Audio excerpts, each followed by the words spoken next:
Nancy, if you can hear us, I think we're ready whenever you are. Okay, terrific. Yes, I can hear you. Thank you. Great. Sorry, well, I can't be there in person.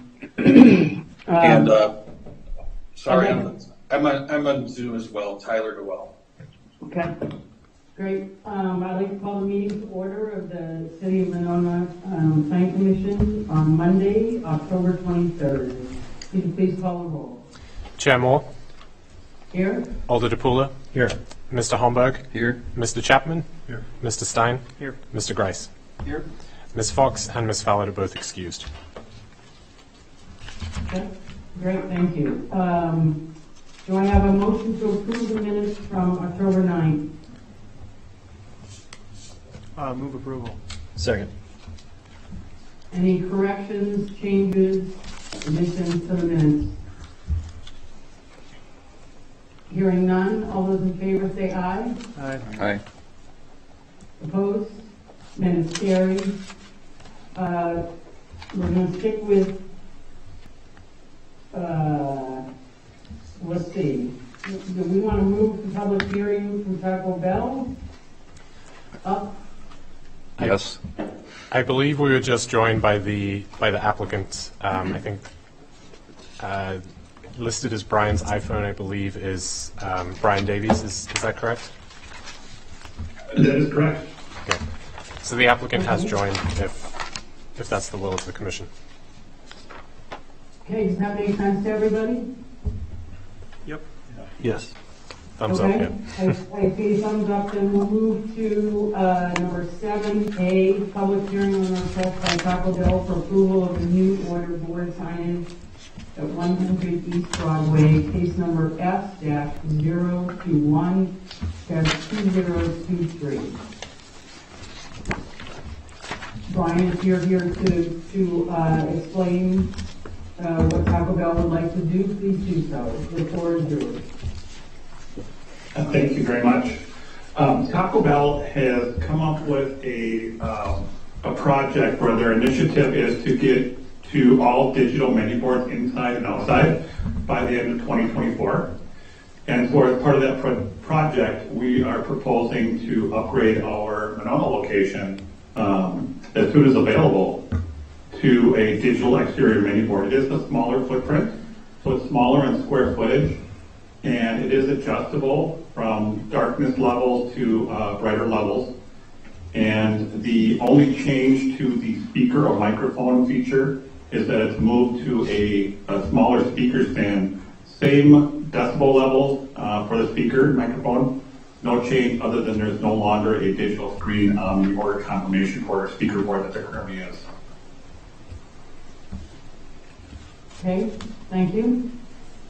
Is anybody else here to speak during the public hearing section of this request by Taco Bell?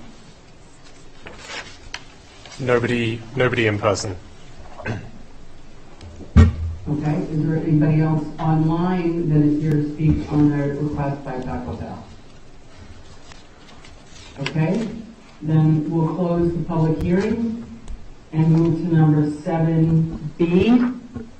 Consideration of action on the request by Taco Bell for approval of new order board signage at 100 East Broadway, case number S-021-2023. Doug? Thank you. So, as mentioned here, the request is from Taco Bell at 100 East Broadway to install a new order board sign. It will be just under 25 square feet, freestanding sign with digital display, located in the existing drive-through lane facing north. Very similar orientation location to the existing sign. The property is located within the Community Design District, CDD. The building is part of the Pier 37 development, Building F, and there is a comprehensive sign plan for the development, but it does not regulate order board signs. Buildings within the CDD must obtain a conditional use permit per the sign code to install an order board sign, and those with the drive-through are allowed one freestanding or wall-mounted order board sign with no specified size requirements. As proposed, the sign is 24.9 square feet, just over 6 feet in height, and the applicant does plan to reuse the foundation of the existing sign. The materials that were included do show the existing specifications for the sign as well, which is over 50 square feet, 53.5, and then 7'2" as well in height. Backlit LED illumination. The one point of discussion that's recommended here is the city's sign code only permits electronic message signs for institutional information signs.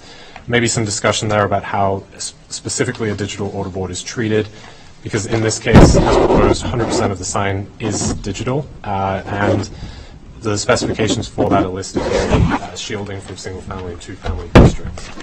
As mentioned in the staff report, a very similar signage did go into both McDonald's locations on Monona Drive and West Broadway, approved under the current sign code back in June of 2019. Some discussion and some text lifted from the code as well about the microphone and the audio components for these boards. Worth noting here, as mentioned by the applicant, that the equipment is proposed to be reused. Plans were shared with department heads for review, and there was no comment received. With that, the recommendation from staff is approval, with the finding of fact and conditions of approval as listed in the staff report. Thanks. Thank you, Doug. With that, I will go to commission members. Rob, would you like to start on this one? Sure. Given the location of this and past precedents, I have no issues with this. I think it looks good. Okay. John? Absolutely no issues. Okay. Brendan, welcome back. Yep. I would echo the same. I think that there's already some landscaping and screening at that location, I think is actually better than the McDonald's that's over there on Monona Drive. So I don't think, there's a stoplight there. I can't imagine this is going to be any kind of substantive change. So no, I don't have any issues. Okay. Thank you, Chris.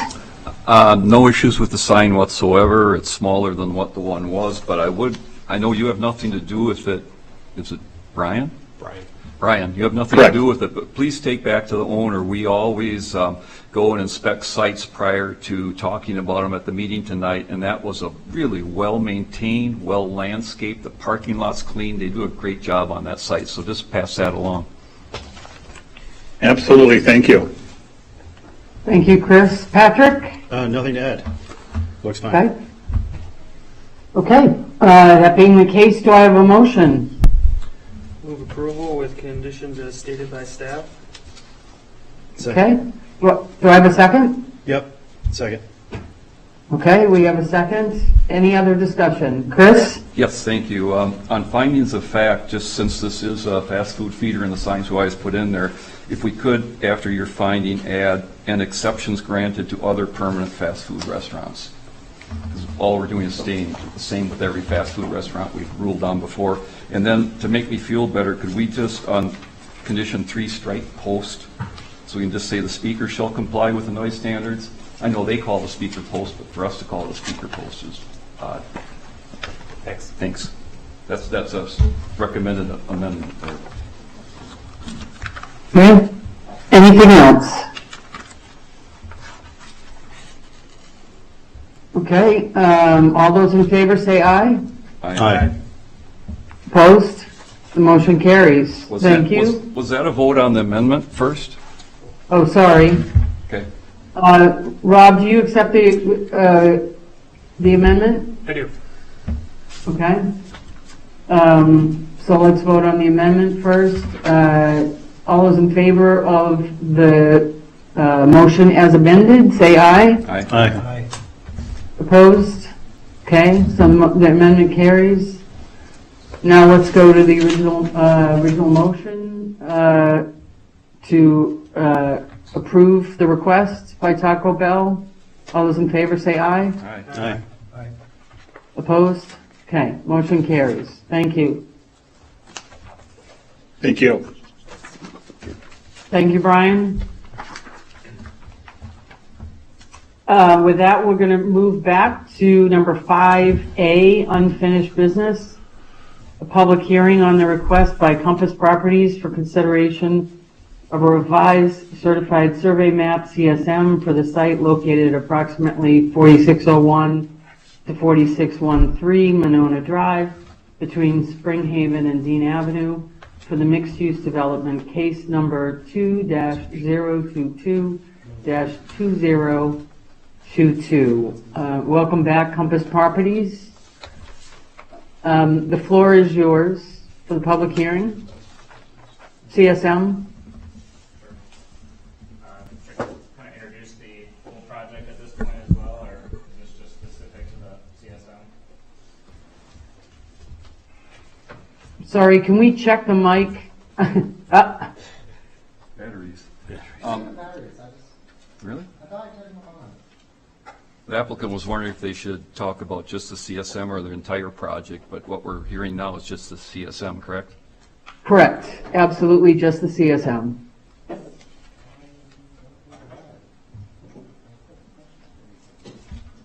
Hi, James Capper, on behalf of Compass, CSM Prepare. Our team is here again. We had visited last year, as the notes indicate, with a 2-lot CSM to support a mixed-use development. Redesign has necessitated that we approach the group again here with a 1-lot CSM and substantially unchanged from a land division, land combination perspective, other than instead of 2 lots to segregate what were previously townhomes from a mixed-use complex, we are just doing 1 large lot with a mixed-use complex on it. Otherwise, many of the requirements remain the same as they were last November. Okay, thank you, James. Is there anyone else here to speak from the public or otherwise on the CSM? Okay, hearing none, we'll close the public hearing on the CSM and go to number 6B, consideration of action on the request by Compass Properties for consideration of a revised certified survey map, CSM, for the site located at approximately 4601 to 4613 Monona Drive between Springhaven and Deeb Avenue for a mixed-use development, case number 2-022-2022. Doug? Thank you. So as mentioned, the proposed CSM that's before the commission this evening would consolidate the existing lots on the block between Dean Avenue and Springhaven, and allow for the creation of one new lot, facilitate the development of a 98-unit mixed-use development on the site. As should be noted and typical with certified survey maps, a recommendation is going to be required by the Public Works Committee, just with from scheduling in terms of how the meeting dates fell. That was not able to take place before this meeting, but it is on the schedule and on the agenda for the November 1st meeting, and would be prior to any City Council consideration should the recommendation for approval be made this evening. As mentioned, there was discussion of this back in 2022 where the application was recommended to City Council but never recorded, and that was for the 2-lot certified survey map, which allowed for the additional townhomes that were mentioned along Gordon Avenue. Given that these changes are driven by design alterations to the building with no exterior boundary changes, the city attorney recommended that this could be reviewed by the commission in one hearing if the commission sees that so fit. Going into some of the details here, the applicant is requesting the use of a portion of city right-of-way for the vehicle parking along Springhaven as part of the project. Both the access and parking easement is shown on the plans, and final details should be reviewed, recommend to be reviewed administratively. And there was some discussion in the past from Public Works Committee about releasing access and utility easements for fire hydrants around the site. Those appear to have been removed on sheet 3 of the proposed CSM, and that's definitely a recommendation that they be put back on, and certainly discussed further with Public Works Committee. A 6-foot access easement is proposed for the new public sidewalk parallel to Springhaven Avenue that would go sort of hand in hand with the proposed parking along that portion of the site. And again, the recommendation is that documentation be shared with the city attorney for that matter. The applicant does propose to release certain private utility easements as well as one city access and utility easement sort of mid-block prior to closing on the properties and before the CSM recording. Again, recommendation that be handled administratively. There had been discussion about the lot widths and sort of the access that the newly created parcel would have. The proposed lot will have direct access to both Dean Avenue and Springhaven Avenue. In terms of the widths, typically it should be at least 60 feet in width. Gordon Avenue is 60 feet, Springhaven is 50. Dean Avenue is just shy of 60 at 57.75, and Southwest and Monona Drive is over 65 feet in width along this block. The Commission was previously comfortable with this given obviously the existing conditions. Typically, the minimum lot size, there's not a standard for that within this particular zoning district. It should obviously be able to accommodate all future development. The proposed lot here is 2.217 acres and is able to accommodate stormwater, green space, parking, as will be discussed later this evening. With that, the recommendation from staff is Plan Commission recommend approval to City Council of the 1-lot certified survey map with conditions as listed in the staff report. Thank you. Thank you, Doug. Okay, I'd like to open it up to commission members. Chris, do you want to start? Chris Homburg? Sure, thanks. I must have been thinking about something else. Did we make sure there's nobody online that didn't want to, during the public hearing? Did we check? We did. Okay, I was thinking about something else. Okay, the CSM in general, no problems with it. It makes a lot of sense. I agree with Public Works, and our recommendation should be to not release the three small easements that are, well, 2 have hydrants in them. I don't know, the other one was a maybe. And I don't think the applicant would want to release them because if you do, and you take those over as private hydrants, you're responsible for maintaining those, and those are critical for the function of and approval of your building. So you want public hydrants there rather than private ones. So I can't imagine you would have any issue. The easement you're talking about, Doug, that they're all going to talk to, I can probably give some context to that. When we did the Monona Drive widening, wasn't widened very much there, but the access consolidation, by doing that, there was an access for that ATM.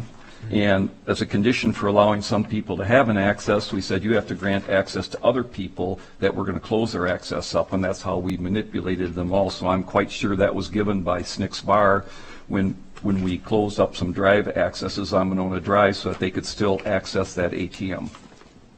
So I believe that's what that's all about. I'm sure Attorney Cole could double check that, but I'm pretty sure that's what that easement was. It has no purpose to us now. So that would be it for me. I would say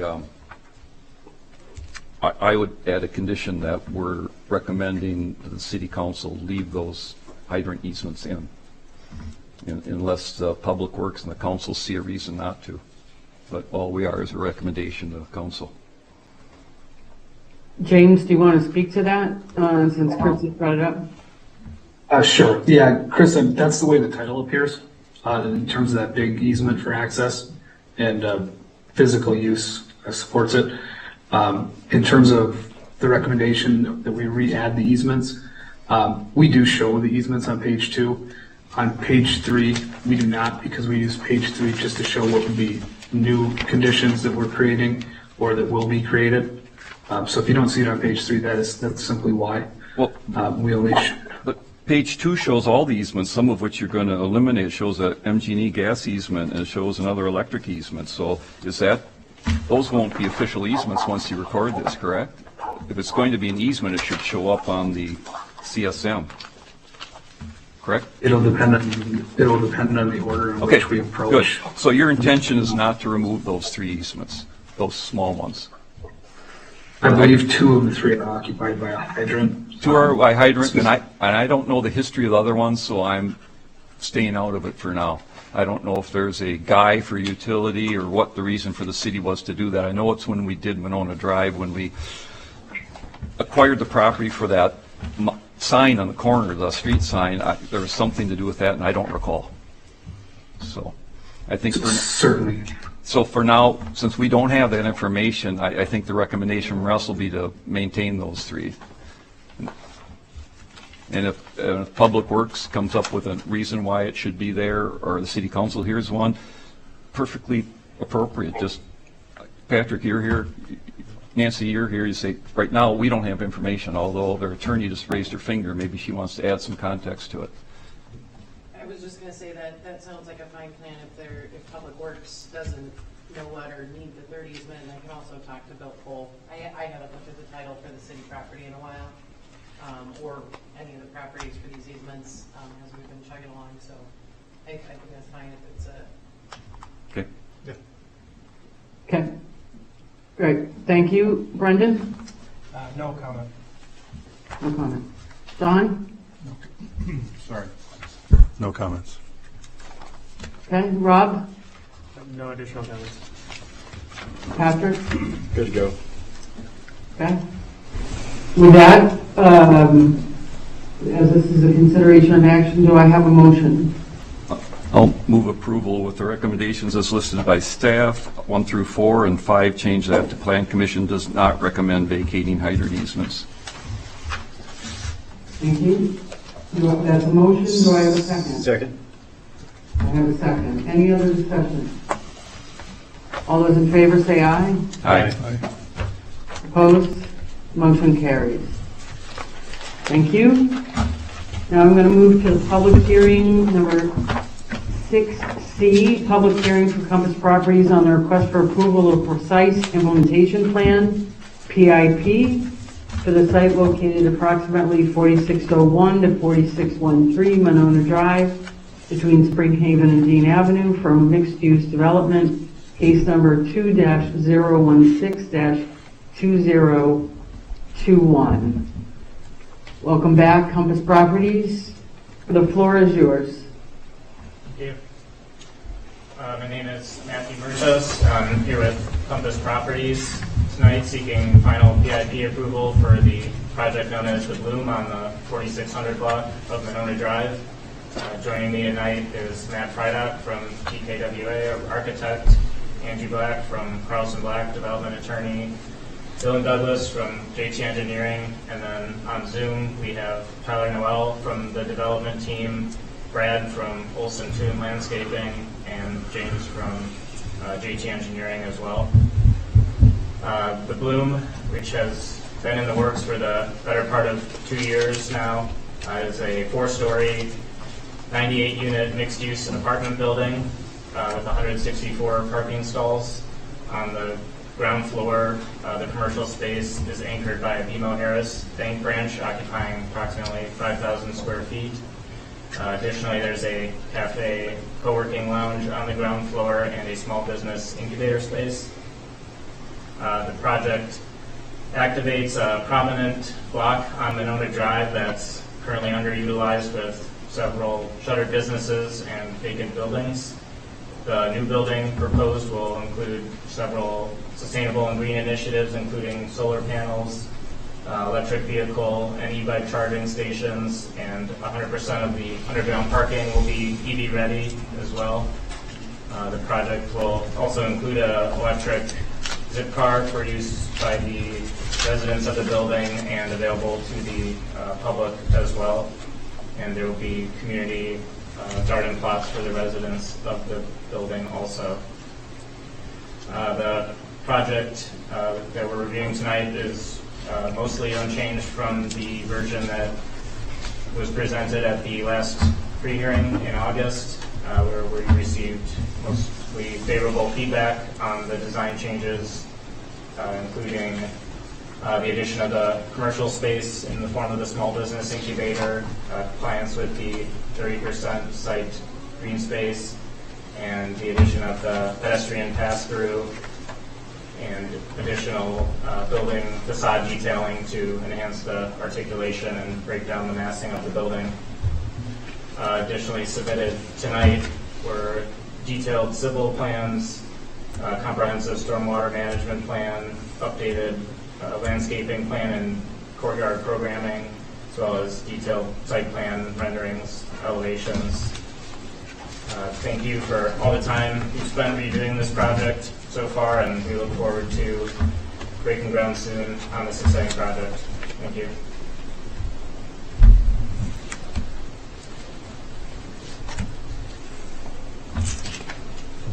Thank you.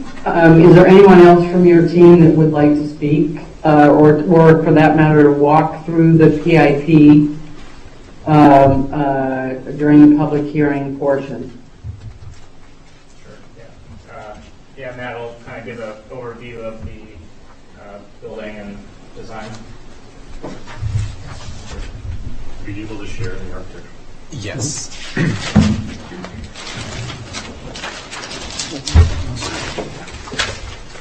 Should I just start on the cover sheets and kind of take it from there? Or?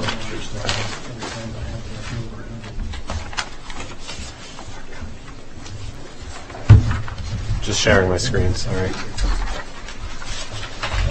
Thank you. Everybody see that on Zoom? Yep. Great. Okay, we'll just briefly walk through the architectural and civil stormwater details of this middle. So I'm guessing you guys want to probably walk through that a little bit more, but we will kind of touch on things here. So cover sheet, if you go to the next page, floor level plan. Again, really kind of parking count. We've been pushing and pulling some things around. We're starting to look at any of the utilities that are going to be coming in and out as far as ventilation and things like that. Design build, I mean, teams are not on board yet, so some of those things will be refined, but we've got a pretty good idea of what we think we need to do there. Excuse me, folks. Could I ask that you lean into your microphone, because I'm up to 100 on my volume and I'm still having a hard time hearing, and I'm sure I'm not alone. Sorry about that. That's all right. Is this better? It could be our microphone, so I appreciate it, but I just thought that would be helpful. Sure. Is it, that one's better. Is this better? Switch A little bit better, yeah. Let me switch microphones, maybe the other one's better. The two. And also, anyone who is speaking, if you could introduce yourself before you start speaking, that would be much appreciated as well. Sure.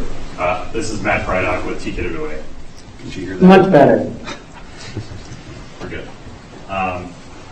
Flipping to the next page is the architectural site plan or the first floor plan. Again, the retail spaces are largely unchanged. You've got the large tenant space on the south end for BMO with their drive-through. On the northeast corner, you've got the cafe co-working space and the business incubator space kind of holding that corner. And then a mix of residential units and residential amenity spaces with club room, office, bike room, fitness room, resident storage. On the left-hand side of that page, we give it a little bit of breakdown of unit types, unit mix, and total counts. So next page, second floor plan, second, third, fourth floor plans are all pretty consistent. You see the mix of unit types. We've identified bedroom, bathroom counts, and general square footage.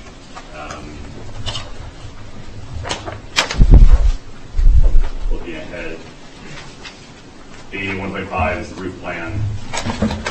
We've got pretty good sized parapets on the building. Residential condensers should all be pretty screened.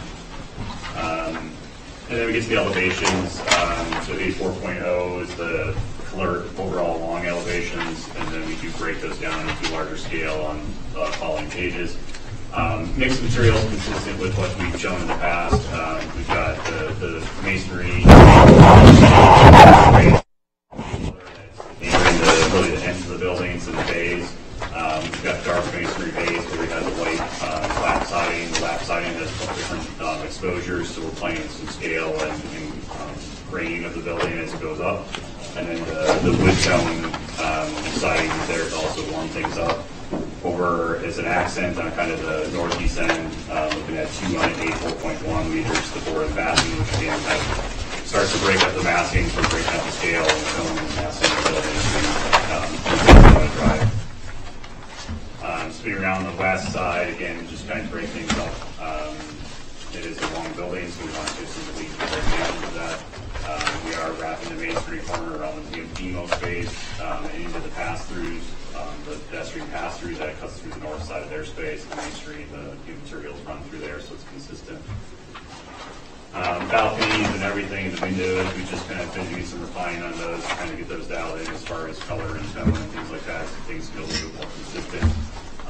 One on a 4.3, we're still indicating that space above BMO where there's a potential for painted mural in the future.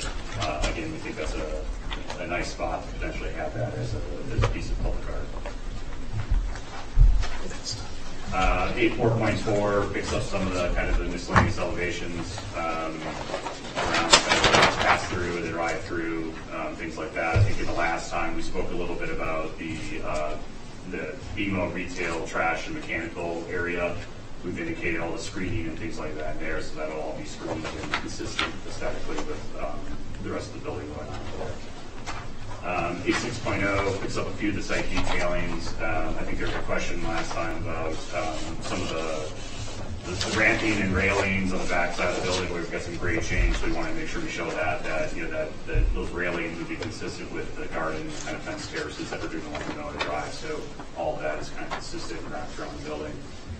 The carport structure is where we're looking to put the balanced solar panels on the roof of those, and then we've started to indicate, the typical garden fencing and the bloom kind of monument signage up on the Miller Drive and the entry there. The next page is just a sample of some of the exterior materials. We started to identify some products and colors. I think those will continue to be kind of tweaked and refined, but this is the palette that we're definitely working within. And then the following pages are some model views of or rendering views of the model. The first one kind of shows the BMO corner with their kind of branding identified. You can also that mural on the south side, or the idea of a mural on the south side. You can see the balconies are starting to kind of be a little bit more consistent with like the window frame colors and things like that. So trying to just kind of stuff from that standpoint. the next page, you get a glimpse of the pass-through, so you can see that, there are windows in there, there's fenestration, there's materials, there's, all those things kind of run through. So it feels like it's part of the building and not kind of a secondary or leftover space. Next one is kind of up near the apartment entry. Still looking to do that, a little bit of green roof element over the entry canopy there. And then the next one, just on the north side of the building, you can see the retail signage, retail corner. We maintain some patio space there so they can have some outdoor seating options. And then, the residential kind of picks up the piece to the west. So. And then the next page starts to look at the back. The landscaping, the model is kind of diagrammatic. The landscape plans have the more accurate rendition of the landscaping. But, we still have the setback up on the fourth floor. We did keep those trellis elements. We broke them up into separate pieces, again, to give a little bit of that articulation and massing breakdown. Next one again is really looking at the backside of the BMO area, the drive-through area. You start to see some of the lighting. You can also see that in the photometric plan. We're going to use some bollards along that to kind of help delineate a little bit that pedestrian zone from the vehicle drive-through area. And then BMO is looking to bring a little bit of their kind of blue color to the backside there for their entry. And then last one kind of just picks up the full kind of west elevation kind of from the south there. You start to see some of the mechanical screening, trash room enclosure area, and all that's all kind of tied in now architecturally and screening. I think that's the brief right now for architectural.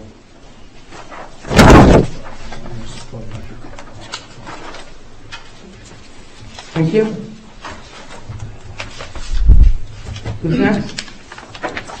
Matt, do you want to touch on the photometrics at all? Is there anything in particular?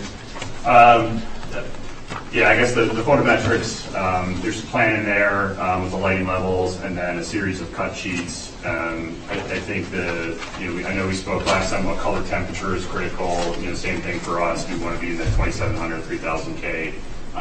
You'll see the fixture types have been kind of tweaked a little bit. Some are the same, some are been tweaked. A couple new ones have been added in for addressing like the pass-through and the drive-through and making sure those areas have the proper kind of lighting. It's not again an afterthought. It's part of the design.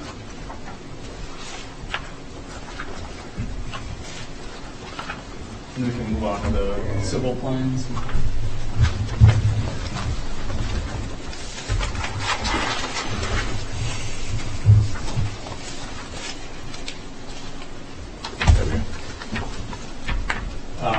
So existing conditions, several existing structures that will be demolished on the site. Can you kind of move through the condition memo plan here? So we've got the drive aisle on the west side of the building, running north-south, including a parking lot. There's a small parking area kind of centered on the site for a few BMO parking stalls and the ADA stalls to serve the BMO. Up to the north, we're using some of the public right-of-way for parking with an additional ADA stall up there for the cafe. From a stormwater perspective, the site uses a Silva-Cell, a product by Deep Root, which is a underground biofiltration device. There's two systems here. There's one in the southwest corner of the property. That is a lined system, so no infiltration from that due to its proximity to bedrock. And the northeast corner, we're using that system to promote infiltration, so that system is intended to infiltrate the amount of stormwater that's currently infiltrated on an existing undeveloped lot within the project site. We do have one zip car space that we're showing here in an effort to promote shared car service. I think that kind of, we do have on the west side of the property, we've got landscape burners, which are a deterrent for the headlights, leaving the underground parking garage. So those our intent there was to maximize the height of those. So I know there were some comments, in Beerbecker's comments about the slopes there, but we are intending to have those be relatively high to really do their job. So we were proposing 2-1 slopes. So we'll have to include some no-mow grass for that, because it's 2-1 slope is unmowable. We do have the 3 drive-through lanes for the BMO, which go under the structure. In total, 75 parking stalls, 72 regular stalls with 3 ADA stalls. We're right at the 70% impervious at 69.8, so we snuck under that. Sanitary sewer will make its way back to Gordon Avenue. Water service will come off an existing lateral on Monona Drive. Generally, the site drains from the north to the southwest. We are tying in along Dean Avenue and then another location on Monona Drive. I think that mostly covers the civil section.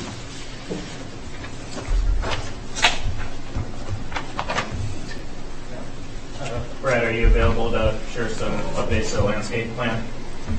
Yes, can you hear me? This is Brad with Olson Toon. Yes. Brad? Hi. The Gordon Avenue side was really the dramatic change from the last version of this plan that you saw. Took to heart a lot of the comments, especially regarding larger trees and how that buffers the immediate neighbors along Gordon Avenue. Beefed up that edge with additional evergreens and deciduous plants, Black Hills spruce, eastern white pine, also some shade trees, some ornamental trees, so it's a really strong border along that whole western edge there along Gordon Avenue. Civil was able to get us a few spots, even where those silva cells, where the underground storage tanks are, where we can still get some plants in there on the southwest corner, where Dean and Gordon Avenue intersection there, where that hatched area is. We can still have some bigger trees on that end, so I think that works really well.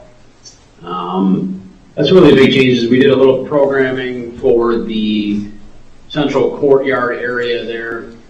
Some community gardens which could easily be expanded, as well as some open play area, lawn games, and a fenced dog run area, as well as a couple of outdoor grill areas for residents. I think that's about it. Thank you. Anybody else?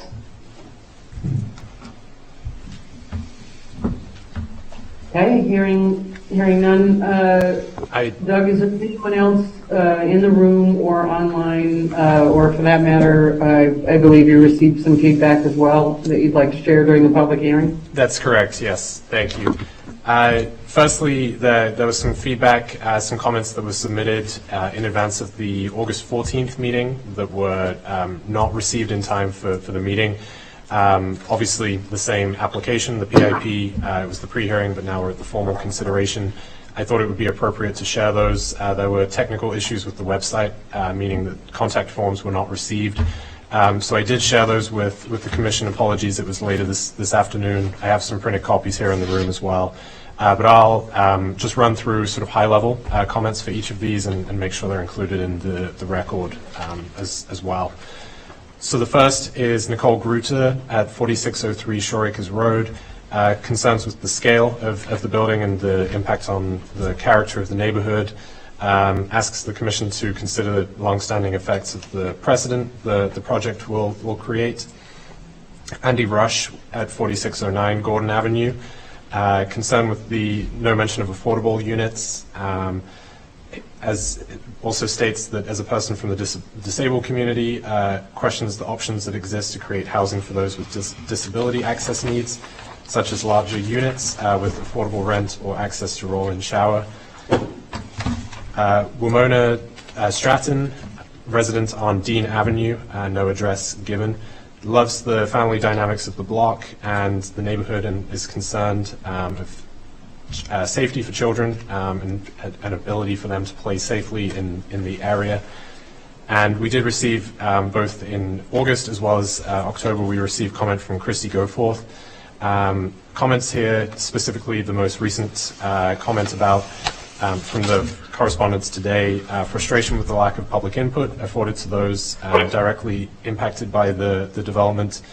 Very few opportunities to provide input or have discussions with the new developer. Hoping that the next project will provide opportunities for input, and asks the Commission to look at public information sessions and consider some of the things that City of Madison is doing for those. Discusses the lack of parking, specifically adjacent to the high school, the number of cars coming from this new development, and the impact that may have on local traffic in the area. Thank you. Thank you. Is there anyone, Doug, there in the room, or anyone online that you're aware of that is interested in speaking during the public hearing? Nobody. Hi, this is Rick. Go ahead. Hi, this is Rick Bernstein. I'm online. I'd like to ask a question. You can go ahead and ask a question, but we won't answer it during the public hearing. As you know, Rick, we'll listen to the question. Okay. My question is regarding the landmark plaque in Boulder that's on the corner of Dean and Monona. It's in between the monument signs, which I think may need to be reconstructed. So I'm thinking the Boulder and the landmark plaque might need to be relocated temporarily, or I'm not sure what the disposition on that will be, but I just thought I'd raise it as an issue.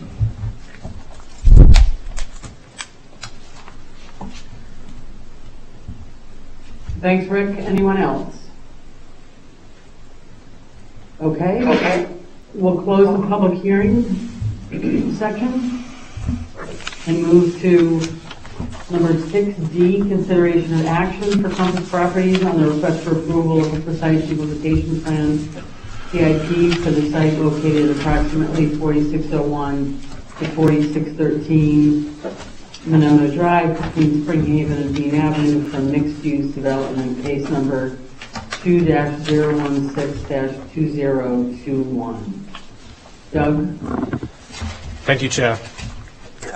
So as mentioned, the request here is for construction of a 4-story mixed-use development along Monona Drive, 2.2-acre site bound by Springhaven Avenue to the north, Monona Drive to the east, Gordon Avenue to the west, and West Dean Avenue to the south.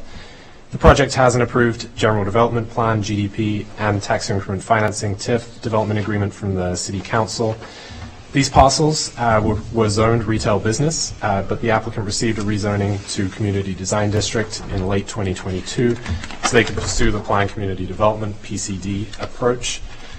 As part of that, the Precise Implementation Plan, PIP, which is where we are this evening, is sort of the detailed element to that approval process. So the City Council approved the GDP in December of 2022, and of course there were discussions that followed in 2023 about the applicability and the redesign and how it aligned with the GDP.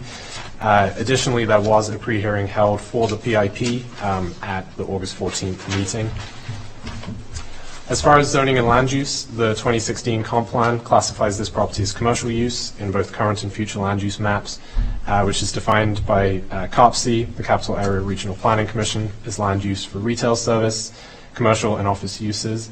The plan includes one 4-story mixed-use building fronting Monona Drive, and that includes a BMO Harris Bank on the ground floor with 3 drive-through lanes, as well as a cafe co-working space, business incubator, resident fitness center, and resident club room, as well as 98 market rate rental units, ranging in unit type from studio through to 3-bedroom units. The staff report mentions the certified survey map, which was already considered, and obviously that is needed given the redesign and the one lot approach that this is now seeking. The applicant mentioned the lot coverage and the green space. Attachment 2 of the zoning code requires all sites generally be required to cover 30% of the site in open green space. These numbers and metrics were included in the PIP submittal, and there's just over 29,000 square feet of open space at grade, which is 30.2%, slight increase from the last plans. Part of this is achieved by the slightly larger tree islands that instead of being at every 12 parking stalls at grade, there's one here that I believe on the northern end, northwest end, that does go to 14, and does allow for larger islands and of course larger trees to be included with those. The setbacks have been discussed specifically along Monona Drive, and that was discussed as it related to the north, east, and south property lines. A minimum setback was established of 14 feet, and these plans maintain that, and the full-size plans that were included for all commission members detail these boundaries as well. And worth noting, of course, is the footprint of the building has changed significantly along Gordon Avenue, stepping that further back with the massing closest to Monona Drive. As far as vehicle circulation, it's achieved by curb cuts at the north and the south of the site for both Dean Avenue and Springhaven Avenue. The plans also show 3 drive-through lanes for the BMO Bank, as well as a separate access running north-south for vehicular traffic through the site. The plans do include the addition of a sidewalk around the entirety of the site to enhance pedestrian access, especially along Gordon Avenue. And as mentioned during the CSM process, part of this is within, and there's some sort of details to work out with the city right-of-way there, maintenance, dedication or easements that should be coordinated as well. As far as parking, regulated by attachment 2 of the zoning code, applicant proposes a total of 164 stalls split between surface level stalls, 75 of those with 1 zip car, as well as 89 underground. Again, worth mentioning, 19 of these stalls, surface stalls, are street parking directly off Springhaven, which again is very similar to the existing condition. So the applicant does seek minor relief from city parking standards for the 172 stalls.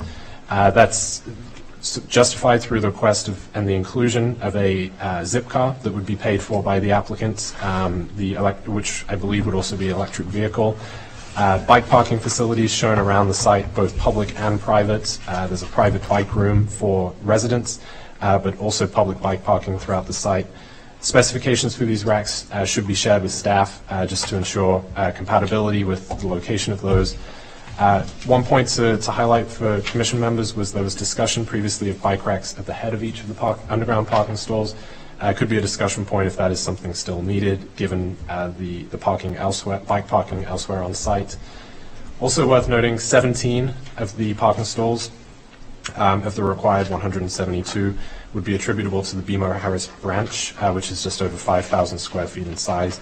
Of course, that's going to have limited evening and weekend use. There's opportunity there for shared parking, and the materials also include signage opportunities that could show how that may work in reality as well. A traffic impact analysis was conducted for the site, which showed that the Monona Drive and Dean Avenue intersection could continue operating at the same standards, with the most impact expected at Monona Drive and Springhaven intersection. As part of the TIA, the impact analysis, there were no changes recommended to the existing infrastructure as a result of the proposed development.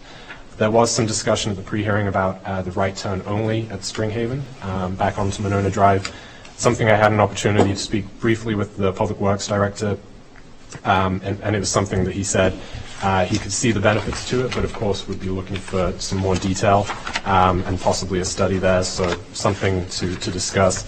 It was not included in the report, but I wanted to give that update. Architecture and massing, varied architecture along Monona Drive with different materials, balconies, setbacks, and design used to break the massing. Masonry at both the eastern corners as well as the 2 portions of both the north and south eastern corners of the site, as well as 2 portions of the residential building mid-block. All of the 1, 2, and 3 bedroom units will have outdoor space, with just a select few of the studio units that do not. Setbacks, varied setbacks have been used along Monona Drive to break the linear plane of the building, as well as step back and terraces used on the top floor units on the western side facing Gordon, with shade pergolas providing further articulation to the building as well. As mentioned by the applicant, greater detail was included in these plans for the operations of the building, specifically that the trash and mechanicals will be screened per city ordinance. The commission may choose to discuss operations and trash pickup logistics. It appears there are sort of two areas where that can be stored. Pickup of those, the vehicles, possible conflicts, those types of things should be discussed. It looks like that's coming out of a back entry ramp that looks well protected, adjacent to the parking entry, but could be a point of discussion there. As mentioned as well, the materials are consistent throughout the site, including the cut through, as well as these areas that are screened as well. The property is subject to the Monona Urban Design Guidelines, and the proposed materials that have been shown follow those guidelines. As far as green infrastructure, it's already been mentioned, but the EV underground stalls will be EV ready with chargers added as needed, and the covered parking will have rooftop solar as well as the EV zip car. Staff did not see, please correct me if I'm wrong, conduit at grade, maybe something to discuss, just putting that in, sort of future-proofing at least a portion of the surface stalls there. As far as stormwater, that was reviewed by Darren Pope with Learbecker. He joins us this evening, and I'll certainly pass it over to him to give a high-level overview of that. As far as lighting, the full photometric plan was included. Fixtures range from bollards to pole-mounted fixtures. The pedestrian pass-through is well illuminated, should alleviate any safety concerns in that area. And as mentioned, the drive-through is well lit as well, considering the vehicular pedestrian traffic that will be moving through there. It does look like there are certain areas that may benefit from more lighting, specifically the northeast corner of the cafe co-working space and around the dog run, sort of tenant area, amenity area in the west of the building, as well as connecting the pedestrian walkway to Gordon Avenue. It may make sense towards the west there, towards some of the berms, to possibly include a little more lighting there. It's something the commission could choose to discuss. As far as the landscaping, it's already been mentioned, the berms along Gordon Avenue to limit headlight glare. Ornamental fences, the specifications for those are included for in front of the ground floor units. They offer that buffer between the sidewalk and the building, and these do meet city ordinance standards for height and location as well. One point to note is the plantings located above the underground stormwater treatment locations. I think we have people here who are more qualified than I to determine if that's will work or not. The applicant did use the points specified by the city ordinance. They did base those on the number of stalls that would be required per code, 172, which they do exceed. So they exceed the points for both what they would be required as well as what they propose. It also includes 16 canopy trees in total, with I believe 11 of those facing Gordon Avenue. Additionally, there are perennials and grasses included that certainly add to the landscaping and are not scored. A couple details in terms of the tenant amenities that have been shared as part of this PIP. Formal consideration, the 20 by 50 foot enclosed dog run is proposed to use synthetic turf, something that may be discussed. I know we've spoken about that at other buildings across the city. The durability of that versus traditional turf, as well as the community gardens, outdoor grilling areas connected to the courtyard, as well as an area for lawn games as well. There had previously been a question about seating in the garden. Do not see that specified, and it may be something the commission chooses to ask about. A note included on the plan as well, the landscaping plan that was appreciated is coordinating with the city's arborist regarding the addition of street trees in the terrace along Gordon Avenue that certainly are not scored as part of the plan, but will certainly enhance the western side of the site as well. Signage is not included as part of the PIP process, but it's recommended a comprehensive sign plan come back. Certainly elements of the BMO site are included, but sort of the cohesive approach towards signage will certainly help the project as well. Plans were shared with department heads for review and comments. A couple comments were received for the latest iteration of the plans. The police chief had no issues or concerns, but did request a PD, Knox box, or access code. Said this is typical moving forward for multifamily buildings, a way for the police department specifically to get into the building if the need may arise. That has been included as a suggested condition. And then the Public Works project manager did recommend a level 1 environmental site evaluation be completed. That's specifically given the proximity to a DNR categorized contaminated site, something that I think has come up in the past, but just wanted to raise that specifically, as well as a couple comments on the erosion control plans as well.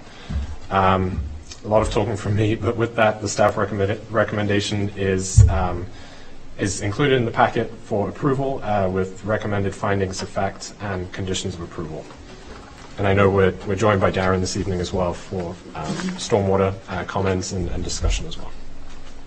Thank you, Doug. Before we turn to Darren, might you respond to Alder Bernstein's question about the rock and plaque on site? Yes, thank you. It's definitely something that I've been aware of as this project has proceeded in my time on the Landmarks Commission as well. I'd certainly look to coordinate with the applicant prior to any fencing and any possible demolition on the site to coordinate that. I know in the past that sort of the secure storage of these markers and these boulders has taken place at the Public Works Garage. There may be another site. I know the Dean House just across the street pretty much has also expressed an interest in possibly being the temporary home for this. So I think it would be coordination. Ideally, any crew that's on site could work with the Public Works Department, and sort of using heavy equipment to move these. Not the easiest to move, but certainly mindful of that and would look to get it into safekeeping as soon as we can. Thank you. Thanks. With that, Darren, would you like to join us? Welcome. Sure, I could join you. Can everybody hear me? Yes. Sure can. Good. So I provided our typical review of the plans, looking at site layout, grading, stormwater management, erosion control, vehicle circulation, and so forth. So I know a lot has been said already, so I'll try to just hit the highlights here. In general, the layout looked good, reasonable, and acceptable in my opinion. It appeared that they had the required number of ADA stalls for the number of parking stalls that they had there. I think the Athens engineer Dylan had mentioned that there are some steep slopes on the berms that we noticed at a 1.5 to 1, and we would recommend 4 to 1 if they're going to be putting type of turf grass, but Dylan and I had talked previously before the meeting about that, and he thought maybe a no-mow type of landscaping could be used, or something that they wouldn't have to maintain, and that their goal of those slopes were for shielding from the parking lot, from the headlights. So just wanted to make sure that the appropriate landscaping and can maintain those steeper slopes, and also think about erosion control on those slopes. And then in the grading, there was a curb cut from the parking lot that seemed to be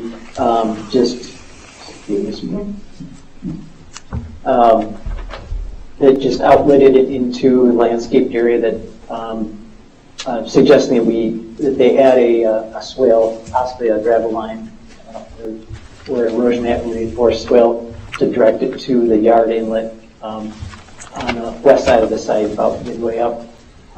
They had a couple of spots that seemed to be maybe low spots would retain water, which I think they could just easily take care of those.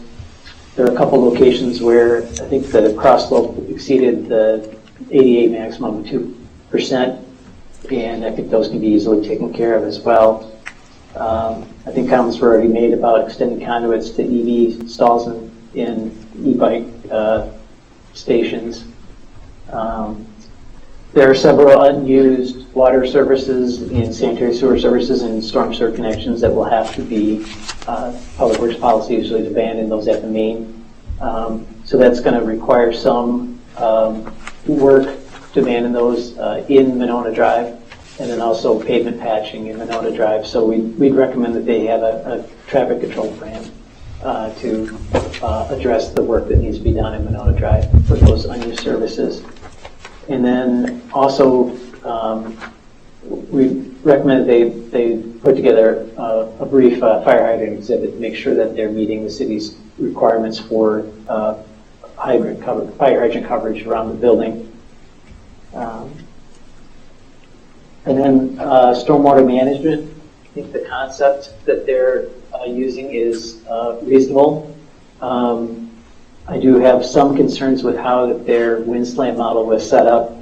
Some of the parameters don't quite seem to match up with what the DNR guidance is for using the wind slant model to model the bioretention, the underground that they're using. And also some of the infiltration rates that they're using for the native soils don't quite line up with what the soil evaluation reports from the soil borings had shown. And I've discussed that concern with Dylan at JT Engineering, and they're going to make adjustments and look at revising that to make sure that they meet the DNR guidelines and the infiltration rates of the soil that are there. The city has a requirement for green infrastructure, and that wasn't really addressed in the stormwater management report. Talking with Dylan, he said they will revise and meet that. I don't think that they would have a problem with that as they are using, bioinfiltration devices there. Let's see.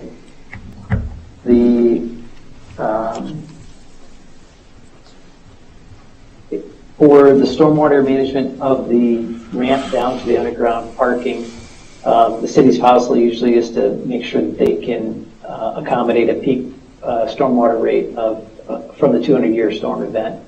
I saw in the plans that they're using 6-inch diameter pipe to kind of gravity flow those trench drains back to the bioretention areas and storm sewer. And I guess I would suggest that they provide some calculations or some evaluation of those pipes to carry that 200-year event. And if they might need to upsize them, they might need to consider a pump if they can't meet that event. And then the Sylvia cells that they're using for biofiltration, notice on their detail they had that the subgrade would be compacted. That's usually something that's discouraged, especially in the DNR standard for bioretention systems, is that will reduce the infiltration ability of the soil. There are some things in the bioretention that probably we're suggesting change so that they're more in line with the DNR standard for bioretention areas. One is that the stone storage layer was put kind of adjacent vertically to the underdrain. We're recommending that they put that underneath the underdrain so that they actually do get storage in it that can then infiltrate into the ground. Because their infiltration rates are less than 3.6 inches per hour, they should have a sand interface for the DNR guidance for the bioinfiltration. And the DNR standard also recommends some pre-treatment for sediment and oil and grease, if possible, to extend the life of biofiltration. And I think if they use some inlet filters with oil absorption booms, and they could probably achieve that. So that's, I guess, trying to stick to the high points there. There's some other minor ones, but as I mentioned, I talked with Seth and Dylan at JT Engineering, and they didn't express any concerns with meeting any of these comments. If anybody has any questions, I could answer those. Great, thank you, appreciate it. With that, I will open it up to the commission. Why don't we start with Chris? Are we still in public hearing? No. No, we moved to consideration. We're in consideration. Okay. In no particular order, somebody says that. I guess one comment you made was that the rooftops should be screened. Will be screened would be a lot better statement. So, I mean, how tall are these condensing units and how tall is your parapet? And condensing units are 30, 36 inches. Yep. Because our roof plane changes, some areas we exceed that and some areas we're lower, but again, we put them in the middle of the building, so that's what I thought. If you stretch a sight line out, it's quite far away. Yeah. Everybody here and online would feel a lot better if you said they will be screened. They will be screened. Terrific, thank you.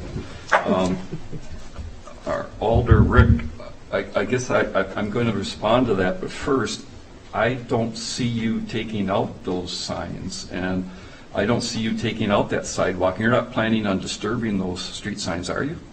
We're hoping not to, but from an excavation standpoint to the. Well, you're going to be some kind of soil retainage on this project, no matter what, right? I mean, that's clear. And you'll have it all along Winona Drive, and we talked about that before. You can't even get into that sidewalk because you get into all that structured soil. It's under all those trees. You want to stay out of that. So I guess to answer Rick's question, I think it would be an additional talk and negotiation with the city for them to be able to come back on the city property and take out those signs. At which point we talk about that. The boulder's the least of the concerns once you have to go back in there. But I guess looking at the plans, I assumed you weren't going to need to do that. So I think, Rick, that they have to come back to the city and negotiate if they want to take those signs out and replace them. So they'll have to talk to someone about that. We're not talking about it or looking at it tonight, but I think your BMO sign is too high. Before, when you showed it to us, it was going right to the top of the masonry, and then tonight it's showing going all the way up to the top of the handrail, which has a different look to it. So something to consider. And while we're talking about signage, there would have to be some type of an approval on that mural. That would be like a sign. An example would, it couldn't be a great mural of somebody using their BMO app, right? I mean, I'm trying to be obvious, you know, so there are certain things that can be painted on the side of a building. So I would just, if you have ideas what you want to do, have that when you come back with signage. It'd be a great time to look at it. That is seen as signage and not a public art or anything? Well, even at public art, it would have to have approval. Again, my example is a perfect example of why. And how you want to handle it. I just thought it'd be easier for you if you looked at what they're going to look like during the signage meeting. Otherwise, Doug could advise you on when and where to talk about it. But there's, you know, obviously there's things that some people find offensive. I mean, the city wants to just be certain that it's not offensive and not blatant advertising. How's that? I have a question about that real quick. Do you mind? I don't mind at all. The public art or the street art, was that permitted or? That was not. No. Okay. I was just curious because I'm not quite sure about the permitting process for public art pieces. No, nobody is. But, okay. But yeah, I was just you know my example. Yeah. Well, of course. Somebody overjoyed to be using the BMO app. I mean. Well, yeah, that's obviously advertising. It's obvious, but it should be. I think it was a comprehensive project that was put together by an alder at the time, and it was reviewed, I think, through that means more than through planning commission. Is that accurate, Doug? And it was more of a temporary installation. It was said to be a one-year installation. Yes. At least that was, we questioned it at planning commission. They told us it'd be up for 1 year and it's part of this comprehensive project. So okay. I know it's still there, but it's a great question. And if I may, I would most closely align this to the current, to the installation that's beneath the pool at the most recent building. There's a portion of signage there. I believe there was a finding of fact with that approval that Correct. I think the portion that says the current was the signage. The rest of it was sort of deemed to be artwork. I would just want to go through specifics. I certainly agree with the point. Okay. But just want to make sure we're on good grounds with that. But noted. Thanks. I want, and nobody's here to hear it tonight, but I do want to make a minor response. I won't go over all the points, but I know in some of the letters it talked about there was no opportunity for public input. Perhaps you want to just, in the record of what we did, I don't know how many public hearings we had, but I bet it was over 10. There was a lot.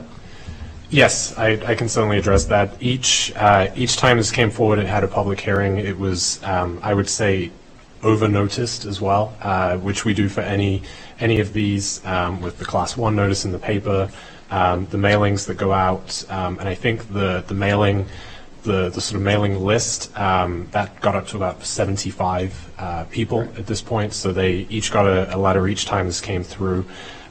With an invitation to the meeting, to the Zoom link, as well as, of course, the recordings. And that did include anybody that came in and submitted the paper copies. I know there were some challenges with that about identifying certain units and things like that. That list was ever evolving and sort of was always being added to. And most recently, we have put the yard signs there as well, as we do with anything for a public hearing. So. Just so there's a record, there were a lot of public hearings and a lot of notices, include also to City Council. Yes. Okay. I don't want anybody to hear this tonight or go away thinking, why wouldn't we involve the neighbors? Because we absolutely try to, and I believe there is also a neighborhood meeting.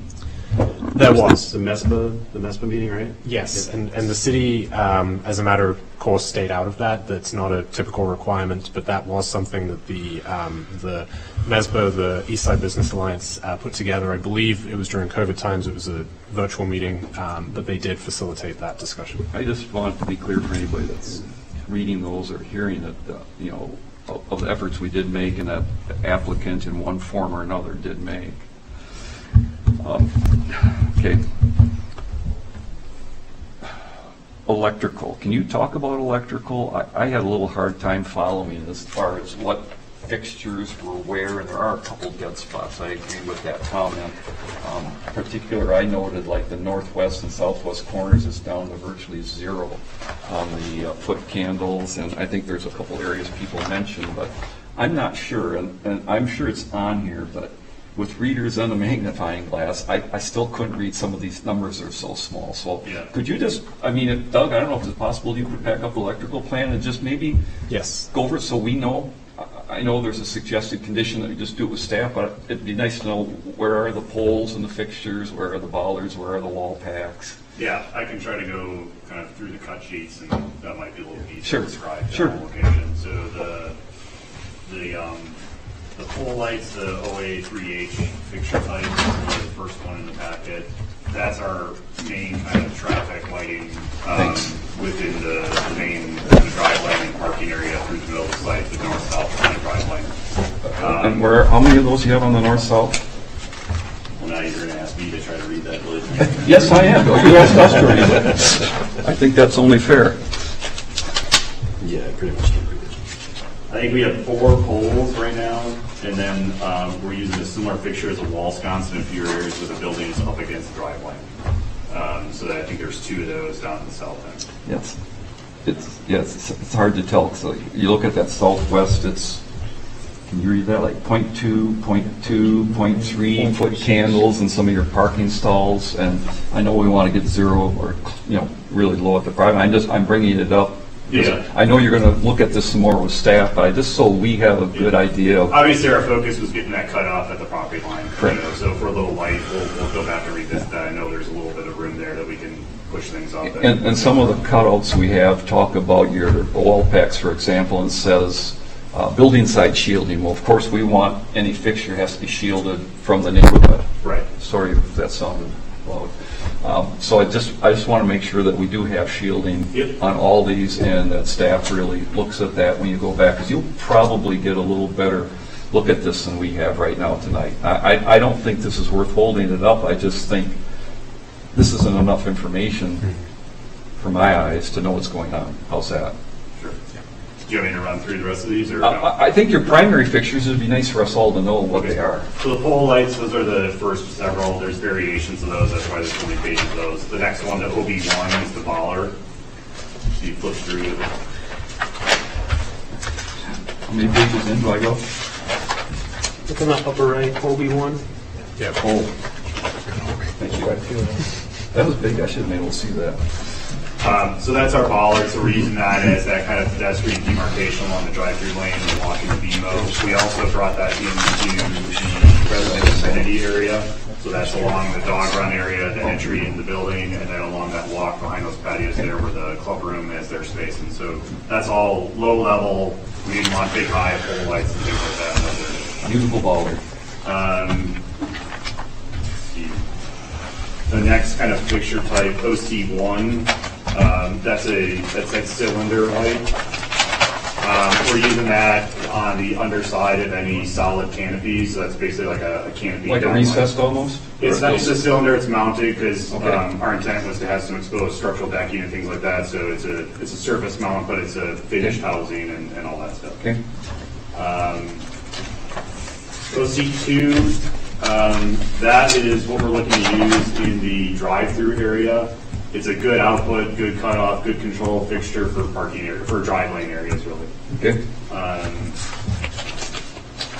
The OD1 is a typical recess fixture. We're using that in a pedestrian pass-through. We wanted something a little bit more refined there, so it feels almost like you're inside, so it's a recessed can light, basically. Okay. The OW1, I was mistaken.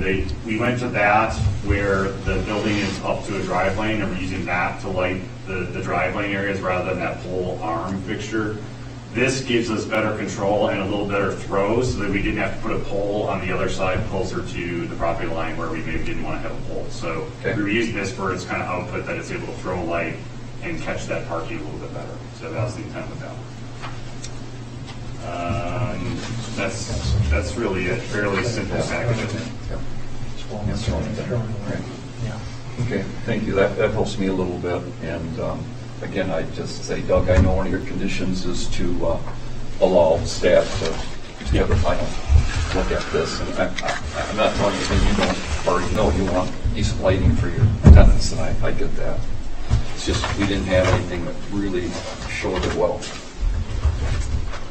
Did you throw away that one I dropped so I wouldn't talk anymore? No, I said I'm kidding.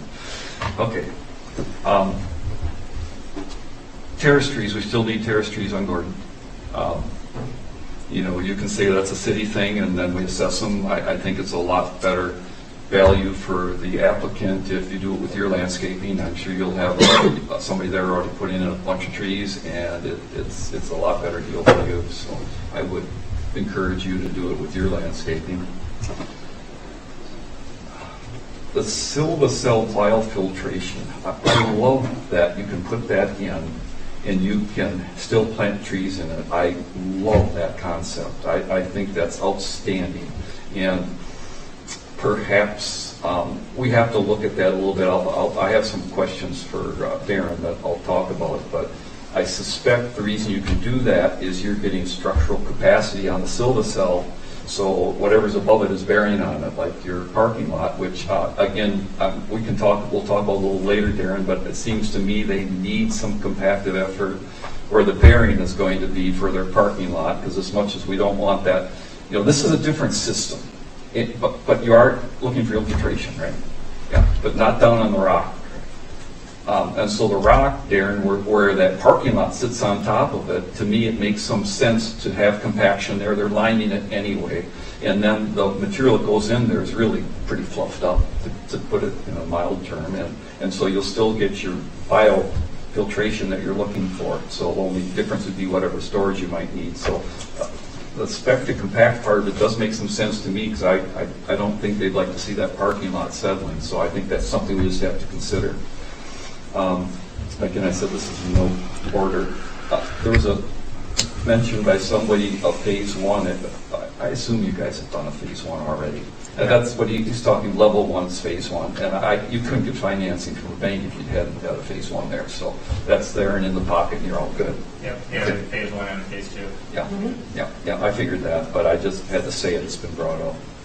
I agree with staff on the additional tracking pad. I don't know if you intend or not to go both ways, but I know construction sites, and when that south side is blocked sometime, somebody's going to be going out that north side. And for a project of this scope, you might as well be prepared for it. One thing about some of the finite details on the water quality, I think we require 40% for redevelopment site, and you're somewhere in the 70s with your report.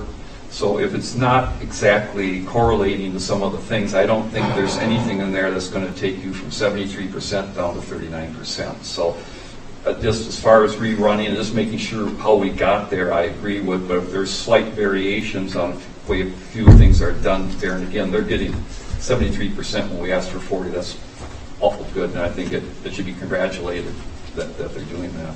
And while I'm talking about water quality, I really love it. Nice water quality report that you submitted. It's, I've gone through a lot of them, and it's really readable. It's a great summary in the general area with good supporting documentation. So I thought it was an outstanding water quality report. I really enjoyed going through it. Again, I told you no particular order, so here's one. You've encountered shallow rock on a lot of your borings, right? Monona is noted for radon, where they have shallow rock. So if this were my project, I'd probably, I see 4 inches of clear stone under that building. I'd probably be putting 9 to 12 and putting some kind of a venting system in there. Reason I say that, I've experienced it on my home. I went through a test to check out, and I actually had really high radon levels. I didn't know about it. And I was kind of shocked, but Monona, the more I investigated it, there's radon areas. And if you've got bedrock here, then there's a good shot you're getting some radon in this area, because that's where it seems to come up through all the cracks and fissures in the bedrock. So again, that's your call. It's not something I would require, but again, if it were mine, I'd at least thicken up that clear stone, and if you just let the drain column there with a vent fan on it. You know, I'm sure you have better systems than that, but just something to try to just keep that moving in the wintertime. Summer, probably not a problem, but when the ground's frozen in the winter, it likes to find these holes that are heated, and that's where it goes. I mentioned the clear.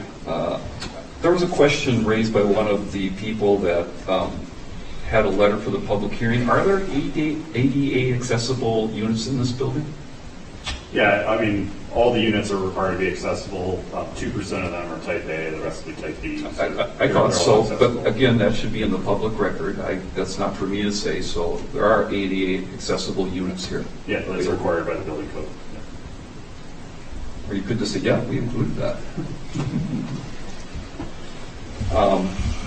The conduits you've heard a billion times. It doesn't cost peanuts to extend some conduits to future location if you're going to have EV cars and if they really want them. I know everybody that rents a stall downstairs will have that availability, but conduit is cheaper than putting electrical in. And I'm sure I forgot something, but that's it for me right now. I think you've done a really good job responding to all of our concerns and comments that we've had in the past. You've put it together best you can. It was perfect what I'd want. It probably isn't perfect what you want either, but I think it's a really good project. I think it's something that Monona would probably be proud of. Personally, there's been questions about density. You know it since you've been with me from the beginning. I'm not in favor of this much density generally, but our current council and most of the planning commission are. So I think within that, I think when you first came, there was a lot more density. We've kind of gotten it down. And one thing about the density, I know again they talk about the townhomes going back in, and I guess that's a horse of teeth. But for me, if I was living there, I would like the berms, the landscaping, just the buffer from everything going on. And the one thing it does when you actually have all the units, you didn't add any units, in the main building, is there's all kinds of parking on that. I went through there and I can't remember the exact, I bet there's 8, 9 more stalls available on Gordon now than used to be because of all the curb cuts you're closing up. That's a lot of parking now that's available likely for the neighborhood, because I believe that your tenants, the last place they want to do is go out and park on Gordon. They want to park underground or in the stalls you provide them that's a little closer and more convenient. So I think, for all we've gone through, you all have done a nice job trying to meet us where we're at. Thank you. Thank you, Chris. Just before we move to the next person, did you want to ask Aaron's? Yes, thank you. I don't have to blame that on but myself. Yes. Okay. Question, Darren, and I know the genesis of us requiring people to go to the main to disconnect all utilities that aren't being used, because I know the site that precipitated this, there was a site that ended up with 2 water laterals into it. One had been abandoned at the property and one hadn't, and the city didn't know which one was live. They turned on the wrong one, and actually they hadn't abandoned it, and it actually flooded the building, and it was a big brouhaha. So after that, Monona, unlike most municipalities, says you will abandon it at the main. We aren't going to have that problem again. I get that. Is that true always with, for example, what I'm getting to is that storm sewer that goes into Monona Drive. It's one more incursion in the Monona Drive for us. It's a storm sewer that's just put in with the Monona Drive reconstruction. It isn't something I can answer, you probably can, but it just go back to Dan and say, we've got a storm sewer that's going to last longer than Monona Drive. Do you really want to have another patch of Monona Drive over that? Just a general comment. Yeah, I think that could be accomplished by going into the structure. I'm presuming that there's a storm sewer manhole in Monona Drive. You could plug that and you could fill that with a flowable grout and not have to do any patching. Right. If I'm understanding where that is, Chris, if that's yeah, right. and I'm not sure either. There's a lot of laterals shown into Monona Drive. but it's a fairly new road. And then as far as your 50-foot thing that you're reciting, remember this is a concrete road, so we won't have that spec there. We'll have full slabs. So everything that's taken out will have to be replaced with full slabs, correct, for the concrete? Whatever. I think that's how the right-of-way permit, the provisions in the right-of-way permit read, yeah, that you have to go to the nearest joint. That's yeah, the nearest joint, absolutely. I agree with that. But it wouldn't be the 50-foot one with the mill and overlay, because this is not an asphalt road. Correct. Yeah, there's different requirements depending if you have asphalt or concrete. Right. I think that just the stock 50-foot one was in there, and we don't want them taking out any more than a full stone, which is the nearest existing joint in the concrete. Yeah, I had included the right-of-way, work and right-of-way permit in the conditions as an attachment to my review letter. So that's what we should follow. And I would agree that we don't need to do a 50-foot patch of concrete. Yeah, if we can find joints that are closer than that. Right, I just don't want, for example, Sybil's here tonight, and if those are 20-foot stones, I don't want him to put on the plan, you gotta take out 50 feet of concrete. I agree on the blacktop roads, and I don't know what they're graded. It's if they're graded over a certain level, but I think they're in pretty good shape, so those probably would be the mill and overlay for example, Gordon or Dean Avenue. Correct? But they would be I'm sorry, Chris, I think they're graded high enough where they would require that 50-foot patch on Gordon or Dean. Okay. And then my other question was, do we actually make them, I'm just asking because this is the only municipality and I work in a lot of them, do we make them go back and fully abandon the sewer lateral all the way to the main? Yes. That's my discussion with Brad in Public Works. But there too, you can use, you can grout those shut.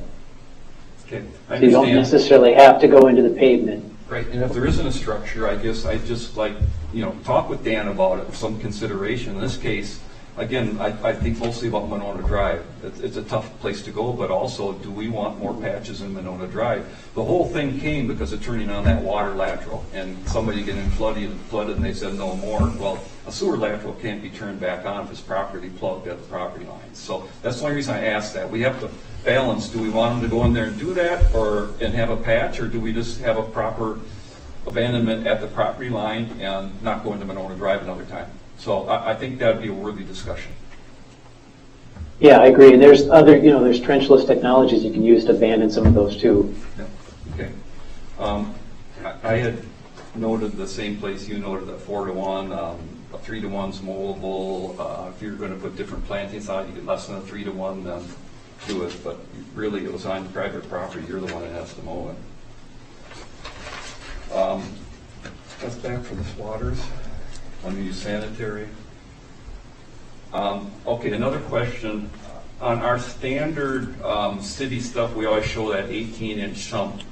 That's actually something I put in years and years ago when we didn't have much for water quality standards, but in this case where we have a full water study and we have a full really accounting of what's happening to all the water and all the sediment, would we still require them to put the sump? Because the sump was, well, all these small places never did water studies and water calculations, and we just want somewhere for sediment to settle. In this case, if they have it all planned, for example, if they can show on their wind slam that it meets pre-treatment and treatment in the silva cells, do we require them to put in another 18-inch sump? It's not a big deal. It's just, I know most people where we make them do it, they never clean them, and so it just ends up being a stinky dirt trap if it's not required. Yeah, that's a good point. I have seen some plan reviews where they do count on the sumps for, because WindSlam will allow you to take credit for sumps put in inlets in manholes.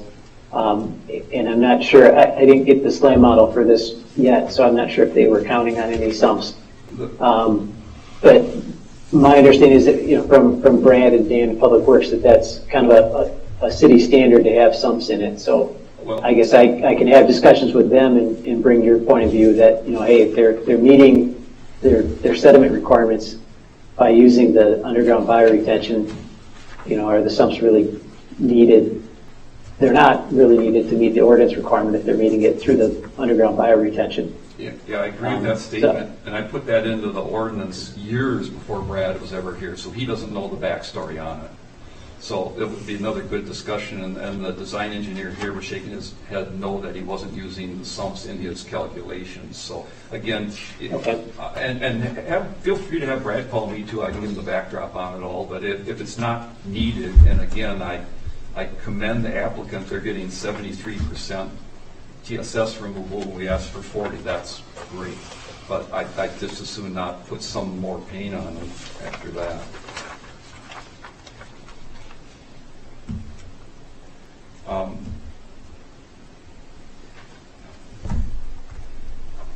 You said something different when you reviewed it. I'm on your page 8, review comments number 3, that the settings in the biofiltration control devices should be changed to match current Wisconsin DNR guidance on modeling. You said that, let me ask the applicant, did you use the numbers from your soils engineer for your borings? We noticed an error in that. Okay, there was an error. Okay, because I was going to say, if we have actual numbers, if they did a test there, that supersedes any DNR things. I was actually with Roger Bannerman when he put those in, and he just kind of chuckled. He said, everybody should do a soils test because you'll get a lot better infiltration. But we're doing this in case somebody doesn't want to. So anybody that's designing this, if you've done the soil test, you'll have a lot better numbers than the DNR recommendations.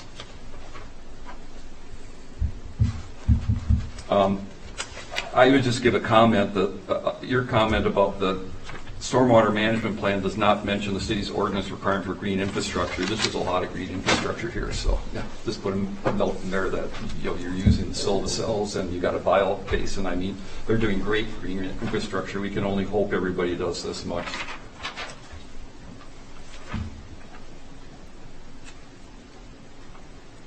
Okay, this one just goes back to the compaction. Again, Darren, we talked about, you probably understand my thought process on this. Compacted under the parking lot. There'll be loose soil, and if under that bio basin they're looking for infiltration, then don't pack it, loosen it up. And I think that would you agree that'd be appropriate? I understand your concern that you want compaction in areas where you're having loads over the bioretention. I'm sorry, I didn't catch the last part of what you're saying about loosening some soil up. Is my mic working okay? It is. Okay. Yeah, we'd like to let them compact the soil underneath the silva cells, underneath the parking lot. In fact, I think that would be better, and they're not looking for infiltration, so there's no reason to loosen it. The DNR is asking for that when there's infiltration. There's no infiltration here, so you would have no need. And then on the northeast silva cell, then that one they can leave loose, like your recommendation is, because they're actually asking for infiltration there. That makes sense? Okay. Yeah, that makes sense. The engineered soil depth, I thought the DNR changed that to 18 inches. Did they not? They have, in the standard, it says that the 24 is preferred, but if you're on a site where you're vertically challenged with getting drainage from your biobasins, you can go to 18. Yeah, so in that case, where they're going to 18, it is to be able to accomplish everything they're doing, so it would be okay to have 18. I thought that the DNR allowed that where they could. Again, you know where I'm going with that, right? Okay, that's all I had, and I appreciate the opportunity to have Darren here and I can be able to talk about it, because this helps me a lot. Thank you, Chris. Brandon. Okay. I don't know if this is really material to the Plan Commission, but can you talk about the Zipcar, is this just theoretical or you have an active agreement? The reason why I'm asking the question is you say you've got one car provision, but I'm just thinking as a minimum viable contract, is that something that works for them, just one car that they've got available to that property? Yeah, we've been in communication with them about it. Okay. Fine with one car, and it'll be electric as well. Okay. All right. I just assumed that was a 2, maybe 3 car minimum. That's in most other instances that I've seen anywhere. That's generally been the minimum. I agree with Chris's comments about the trees on the Gordon Avenue side. I would also mention that on the Monona Drive side, the Memorial Day parade, that block is a very high-density block for a lot of residents to come and, take in the parade. There's other community events so this is on the east side of the building. Yeah, east side of the building. So just in terms of the landscaping and the shade that's available on that face of the building, especially at the curb, would be beneficial to residents, coming out for things like the Memorial Day Parade, among other things. I like the mural concept. I think that anything that would be public art would follow whatever the process is for that. I would actually think about both the north side of the building. I think it'd be good from tying the two buildings in, because you've got the northbound traffic is going to become a beneficiary of this one that's on the south side, but any southbound traffic, also a major way of entering the community. And then there have been a lot of residents' concerns and maybe some way of incorporating this concept onto the Gordon Avenue facing side, because in terms of if there's going to be a set of viewers of public art, the residents living on Gordon Avenue would be some of the most common people to be able to take in a piece of public art. And if in some way, there was a public process to it and they could feel like they were a part of it, then again, it's a way of feeling tied into it from a community. Maybe it's part of the building, maybe on the Gordon Avenue side it has something to do that's nearer to the curbside. You've got this berm that you're working with, so there might be some public art strategies that you could consider on your that western facing side of Gordon Avenue. From all the renderings that were provided and the very great walkthrough you guys provided today, I'm trying to be as kind as I can about this, but the amount of white that might be used in the horizontal siding, with time, like for the quality of the building that you're building, it might leave the impression of just a more builder grade structure. The number of instances and ways in which you've broken it up are really good, but there are some portions where you maybe just have a window that's framed there with that horizontal siding, a pretty unobstructed span of it. Like I'm looking at the southwest corner at the moment, but there are a couple of other instances of it as well. You've done a lot of really great detailing on the rest of the structure, and again, thinking about the folks living along Gordon Avenue, just feeling that they're neighboring a high-quality building, that it might just be an impression that's drawn from the expanses, the continuous expanses of white on that western-facing side of the building. I don't think there's any such issue on either the north, the south, or the eastern-facing side of the building. Just the Gordon Avenue facing side of the building. Other than that, I echo all of the other comments that have been given thus far. I appreciate Chris's comment about the size and the height of the BMO signage. I'd also think that with the foot candles that we're talking about, especially I know you were trying to avoid poles, that maybe there's pathway lighting or something else that can be nearer to the perimeter but still is bringing up the foot candles, and his point about shielding being noted, but maybe it doesn't have to be pole-based lighting. Maybe something that even just near to the ground for public safety would get the foot candles up without it being as visually attractive as a pole.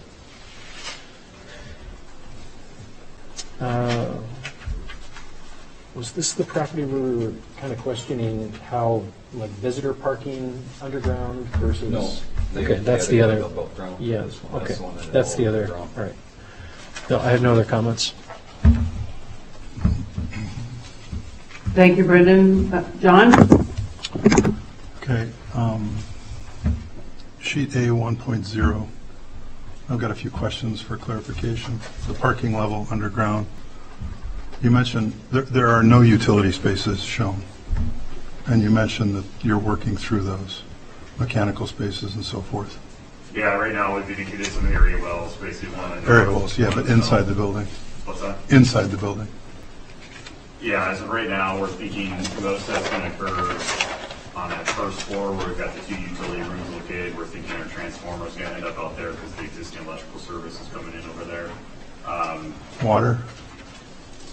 Yeah, water, we'll have to sort through where that's coming in. There's a few areas in front of parking space where the building bumps out, so we'll have some spots where we can tuck some of those things in yet. So you feel confident you won't lose any spaces underground? Not at this time, yeah. All right. You mentioned that all the underground parking is EV ready? All 89 spaces? Yeah. And the building's power capacity can take that on day one? Yeah, it should be able to. Okay. The slope down to the parking, there's no percentage of slope, but my crude calculations say it's about 5.5%. Does that seem right? I think it was 9. 9%? Yeah. And then sheets 1.0, 1.1, and C101 all show different trench drain configurations. I think the civil is probably the correct one, where there's 2 trench drains. There's a trench drain midway, and then down at the bottom. I've never seen that done. Just an attempt to try and grab as much as we can. So the mid one would take care of the first flow, and okay, interesting.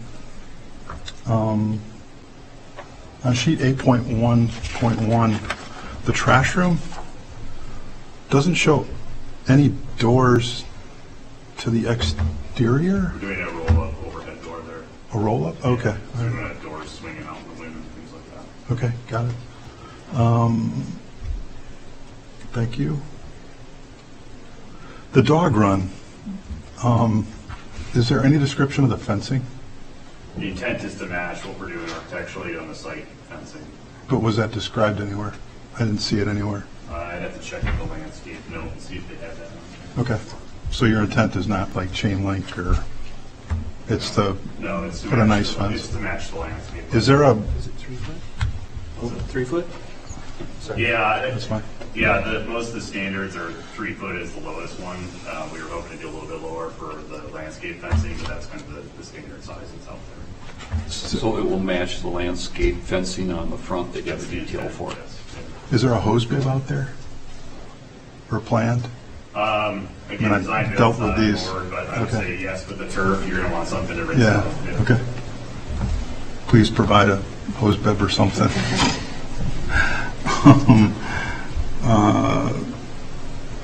The building elevations don't show balconies on the side elevations. Might want to take a look at that. What do you have a second? You mean just talking Like the south of the the north. side elevation, you mean, of it? Yeah. Yeah, There's nothing shown, whether it's projecting or not. yeah.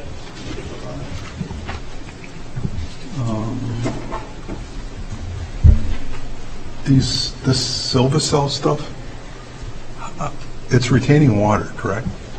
Yeah. That's part of the goal? Yeah. What is it doing when it freezes?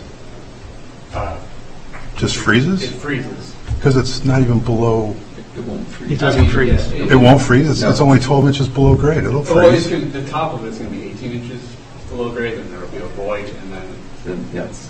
But it's not below frost. We actually did studies on the permeable pavement. There was a test. Permeable pavement? Permeable pavement. We're using that? No, but on Okay. on the test site, this is the regular pavement, and it didn't freeze 12 inches down. When there you- is just, if it does freeze, there's an overflow structure. Typically, you don't have, you've got your melt, but other than that, you don't have heavy storms. You've got, Are there these cells anywhere else in Monona? I'm not sure about Monona. There's Well, a few yeah. locations around Madison.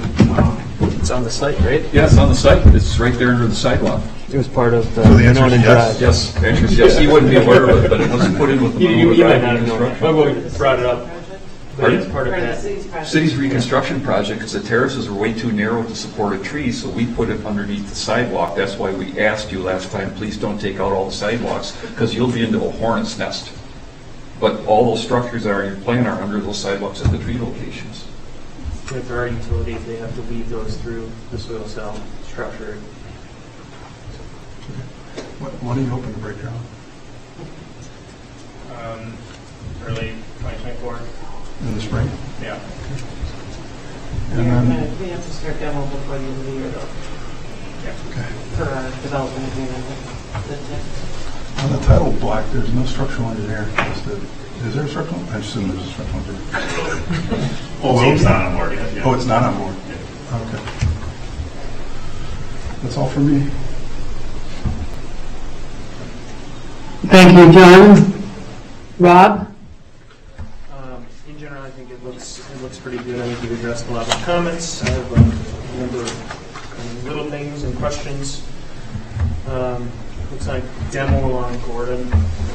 There's a section of curb that didn't get picked up in replacement, right where that walk goes out to Gordon.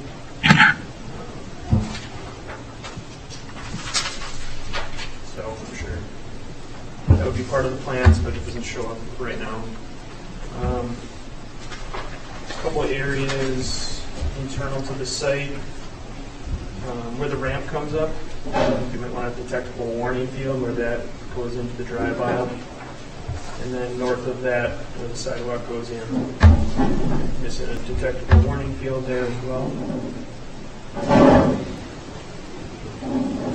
And for the zip car, a question about that. I assume that will be signed as such, as that was identified on the plan. Yeah. It'll be signed, and then I assume you're having an electrical charging unit for that site too. So if you're putting that in there, that's an opportunity to at least have conduit for that bank of stalls there. I brought this up maybe at the last meeting. It's hard to remember now. But that seating area along Gordon. Remind me why that's there? Was there a specific reason? Is it seen as an amenity? Originally, we had two of them on the site, and they were seen as amenity to potentially Gordon Avenue residents. So if we had this landscape buffer, you had this almost kind of unplugged seating area. We did listen to, I think, your comments, and we pulled out one of them, thinking that it probably wasn't sufficient enough. We did keep the one down by BMO because it just felt like a spot naturally where BMO employees could run outside for a while or something, and it's kind of in that general kind of area. And it still did then make a connection to Gordon, which is kind of in proximity to the path, but cut through the building as well. So it made sense to just keep that one down there. Okay. Thanks for that explanation.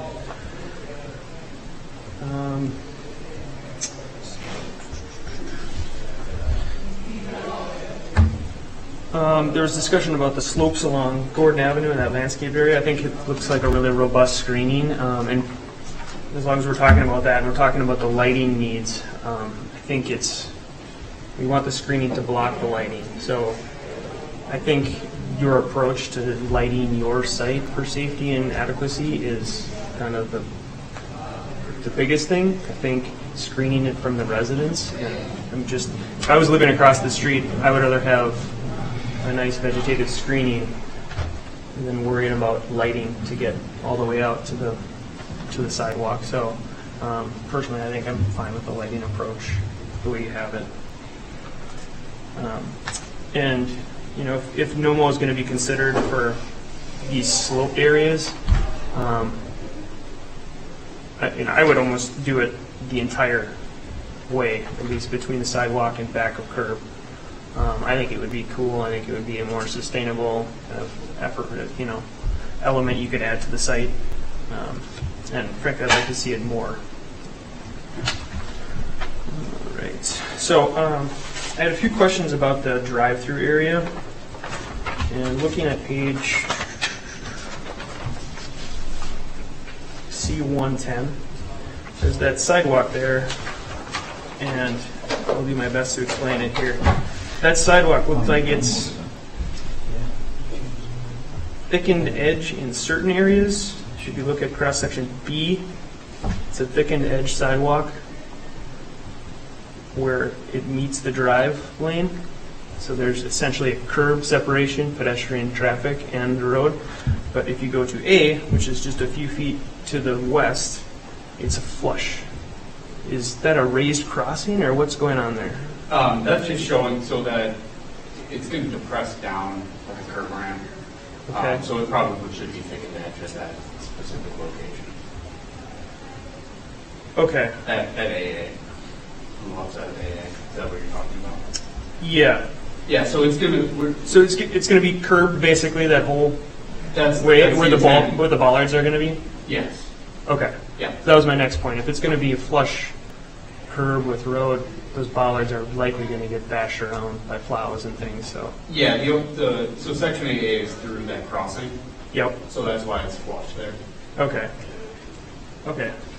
It just didn't. I didn't see the ramp down there. It's kind of a funny area. There's a lot happening. There's a lot going on. It's a lot of undulating. At AA, we've got the stair coming out of the building, so we wanted to have a egress route that kind of went walk and then over. Yeah. Yep. Okay. Okay. So you got that figured out there. Regards to the soil, the structured soil in the planting area, it looks like you have minimum 18 inches planting soil where it's not pavement over there, which, looking at your plant selection, I think that's probably going to be fine. If it's not going to be over, or if it doesn't have to be compacted, to Chris's point, it would improve the plant health. If it's not compacted. My point is the silvicell under that is compacted, but the soil's within the silvicell, so that'll still be really loose for the planting. Understood. Okay, because the whole point of that is lid like it's on going this to be that'll be the structural. It's going to have capacity and it's going to be Yeah. understood. But if it doesn't have to be the subgrade doesn't have to be compacted, it's going to improve the plant health. And I love that you're not shying away from putting in trees in those silvicells. I think that's going to be great. And as a case study, it's going to be really great to watch those two trees in the soil cell areas versus the one to the north. That's a more traditional landscape island, albeit larger than a lot of them we see. It'll be really, well, for me, plant geeks like me will appreciate seeing the difference in the plant health. So I'm excited to see that develop. I think that's good for me for now. So. Thank you, Rob. Patrick? Usually when you go at the end, you get to listen to everyone else's questions, and you're like, oh, that's my answered. So I'm just curious about why there's no mansard roof on this building. Just kidding. But I did have a couple questions about the ADA stuff. Is there roll-in showers at all in the building, or the capability to do that? The Type A units would have roll-in showers. Okay. Again, 2% of the units would be Type A. Okay, so there are some that have roll-in showers. Okay, so that's available. And then I'm assuming that, with code, everything else, like the light switches in those units are at the proper level and that sort of thing. So Yeah, they'll that have clearances. they'll have the lower countertops, they'll have the side-by-side washer dryer, they'll have the additional clearances for, other fixtures, additional clearances in the bathroom for the toilet, no overlaps, things like that. Yeah. Okay, great. And that's really all I had at this point. So thank you. Thank you, Patrick. Any other questions from the commission? Just opening it back up now that you've heard each other and heard from our applicant.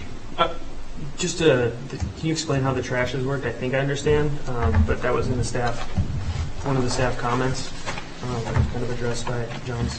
So we have two trash rooms identified right now on the plan. The one that's kind of by the lower level parking ramp, that is a first floor trash room that really serves all the apartment units. There'll be trash chutes in there that dump into that room. Generally what we see is the 2-yard rolling dumpsters that get pulled out on trash day, they get picked up and put back in. The other one down on the south end of the site is really intended to be kind of the retail trash, BMO, specific trash, realistically. And so that is accessed from the exterior. There's a man door and an overhead door. So that the janitor's taking stuff in, they can use the man door, and then on trash day they would be taken out, but picked up and put back in the room. Okay, thank you. So if I live on 2, 3, or 4, I go to the trash chute, throw my trash in there. Correct. If I live on 1, I got to go to the trash room, open the door, put the trash in there. Generally, we leave extra rooms so that you can enter in not near the chute because those are messy for when we have the conditions.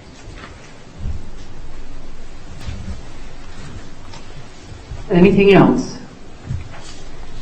Okay, so this is, Clovis, I would just mention one thing as sort of looking forward and knowing the timetable on this. As kind of a sustainability queen, if you will, for the city of Monona, I would just say that I believe the riverfront development, this is the largest parcel after the riverfront development that, building after the riverfront that we've done, and we take great pride in Monona that I think over 90% of what was demolished and taken out of the riverfront was recycled. So I would just say, I would ask your consideration, and knowing that you're committed to sustainability, I just mention it now because I know that you're thinking ahead, and I know Monona would appreciate that consideration. With that said, unless there's any other questions from the commission, this is a consideration of action. Do I have any kind of a motion on the floor or recommendation off of the floor? I'll move approval with conditions 1 through 15 is written by staff.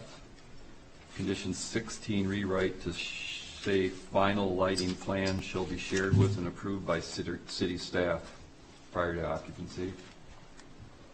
And condition 17, add the requirement for terrace trees on Gordon Avenue. And 18, to this use your best efforts to recycle as much of the demo as possible. Do I have a second? Second. I have a second. Any other discussion from the commission? Yeah, I do. Do you have any questions for us? Are there things in the requirements, the staff reports, that you don't think are appropriate or you don't think you can meet? Except the mansard roof. Well, that wasn't a condition. So there's nothing, you're all good. Okay, well, I just wanted to know that. And then it's a little loose, number 18, but in Madison, you'd be required to do it. In Monona, we encourage you to do it as far as the recycling as much as possible on your demo, which it makes good sense nowadays. Could I just request clarification on 16, please? 16 would read, final lighting plans shall be shared with and approved by city staff prior to occupancy. Now, you'd written occupancy. If I'm the applicant, I do it long before that, because to get occupancy, it's got to be functional. But you gave them time where they have time to get the electric plans to you. Thank you. So I didn't change that because you thought it was okay. You're clearly going to want to get plans in before that because you want to build it. Thanks. Can I ask you a question? Would one of the conditions require them to meet the current parking count? That was the suggested finding of fact number 2, recognizes that this is in fact short and there is a concession for that. So, but they can't lose any more parking stalls? No. Mm-hmm. No, they cannot. What's approved tonight is... Yep. Okay. That's a good question. Thanks. But what's approved tonight has to be there. And I think it's a great question. We never really talked about parking tonight, but we talked about it at your last pre-hearing conference, and between the shared uses and the EV vehicles, at that last meeting, we said we felt this was adequately parked. Doug, I would say when you meet with Public Works, I would definitely be interested to hear more from Public Works, or for that matter, even from this group, as to that one-way on east on Springhaven. I know that's something that we brought up, and I know that Dan has said he thinks it has some merit, but yeah, Chris. I didn't bring it up because that's really not a plan commission thing. I think it has great merit. We can talk about it, but Public Works is the body that would have to decide they want to do that. I suspect it'd be nice for the applicant to know we're considering that, but we can't talk. We can't make somebody put in street signs for where we're going. I guess we could. But typically, we'd want to run that through Public Works and Patrick, you checked, Correct, correct? and that's exactly why I was suggesting. I'm finalizing- to make sure that it's on the list for Public Works. I think it's a great comment, and I'm glad you brought it up. We probably should have talked about it, but we talked about it after the last meeting, and I think everybody feels like that really cuts the meat out of the potential traffic issues that we'd have coming out of that road. And I plan on adding that to the November agenda, so. Right, for Public thank Works. you. Thank you, I just want to make sure that Public Works does visit that. Great, and this will have, because Thank you. you know where we're talking about, coming out from that north entrance, it would be right turn only, and that's to avoid those incidences. And you have great access to the stoplight, so I don't think it hurts you. It just keeps all the visitors, the people that live there probably would get it, but the visitors keeps them going in the directions they should. So I have a motion and a second. Any other comments, discussion? Okay, hearing none. All those in favor say aye. Aye. Opposed? Motion carries. Congratulations, Compass. Thank you for all your work.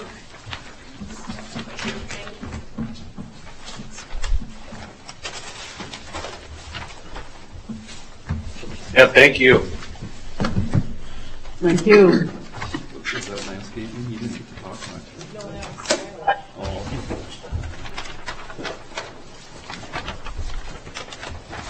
With that,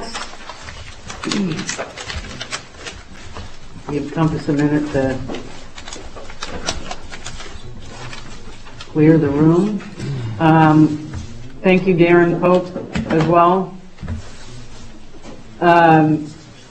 With that, I'd like to move to reports of staff and commission members, number 8A, staff report. Thank you. A couple updates here, economic development updates. I think I had mentioned at the last meeting, but BESA is moving forward now. You may have seen some construction fencing around that. Very final details there, but they have groundbreaking planned, I think, about 2 weeks from now. And so building demolition imminent, and then certainly the construction of the building sort of moving from there. So daily conversations on that moving forward, and expecting things to visible change pretty soon here, in addition to that fence. Yeah, so I know there's been several dates published. Do we have a definitive date in terms of that groundbreaking or the cutting of the ribbon or whatever? Let me double check. I believe it's somewhat fluid until they have permits issued, so I can double check and get back to you on that. Okay. Early November was my latest date that I had. Yeah, somebody had said November 1st, so Okay. I wasn't sure if that was true. Yeah, I think there's one or two more things to be in place before they solidify that, so I'll double check. Okay, thank you. And then Pet Supplies Plus came over my desk today for building permits for the tenant improvements for the build out there. That's the space next to the Floor and Decor over at Southtown. So good to see that progressing, and that'll be in addition to the other improvements, the other store improvements that are taking place just to the west there as well. I'll keep the commission updated in terms of upcoming items and subsequent meetings. We have the 5-week month this month, so we have a little bit of extra time. We have an extra week for the deadline there. So a couple things in the hopper. We'll see if anything comes in formally, and I'll certainly keep everybody updated as it relates to possible meeting cancellations as well. And then under DEI efforts, I just wanted to include an item that is going to be on the CDA agenda tomorrow evening. The Renew Monona loan application and the program is going to be discussed tomorrow evening. There's been some discussion of that. Very high level, it's a low-interest loan program that the city offers through the CDA that assists and is using sort of additional spend down from TIF districts within the city to further affordable housing goals. And so there is going to be some discussion tomorrow evening. Just the first discussion, very high level, but in terms of possible adjustments, alterations to that program, there's a couple things that are going to be brought up and discussed tomorrow evening, and we'll see which way the commission goes. But part of that would certainly relate to the city's DEI efforts. And that's it for me. Thanks. Thank you. I don't know that I have anything else on DEI or sustainability. You've just spoken to the upcoming meetings. Any plan commission requests for information from Doug? Or other city staff? Nothing? Okay. I do believe that means we can adjourn. Do I have a motion to adjourn? Move adjournment. Second. Okay. All those in favor say aye. Aye. We are adjourned. Thank you. Thank you very much, everybody.